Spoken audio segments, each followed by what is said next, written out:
आणि बाबासाहेब आंबेडकरांची महार बटालियन मजबूत करणं अत्यंत आवश्यक आहे. एक तर आम्ही देशासाठी लढणारे लोक आहोत. वेळ आली तर आमची महार बटालियन पाकिस्तान विरोधामध्ये उभी राहते आणि पाकिस्तानला चारी मुंडे असून करते. आपल्याला सर्व समाजाला घेऊन जायचं. उद्धव कांबळे आजच्या कार्यक्रमाचे स्वागताध्यक्ष म्हणाले की आमच्या मनाचा राग निघून गेलेला. गावकऱ्यांच्या आणि आमच्या मनामध्ये अत्यंत जवळचे संबंध आहे.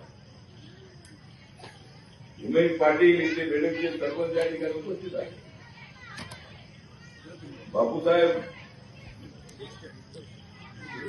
गुलते या ठिकाणी बेडकचे मार्केट कमिटीचे सभापती या ठिकाणी उपस्थित आहे. अनेक गावकरी या मंचावर उपस्थित आहेत. आदरणीय भंते या ठिकाणी उपस्थित आहेत.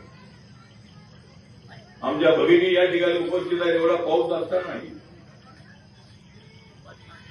या ठिकाणी आपण उपस्थित आहात. फार मोठ्या उत्साहाने आपण कमान बांधलेली आहे. आम्हाला वाढवायची आहे भारताची शान. आम्हाला वाढवायची आहे भारताची शान. म्हणून गावागावात उभी राहिली पाहिजे बाबासाहेबांच्या नावाची कमान.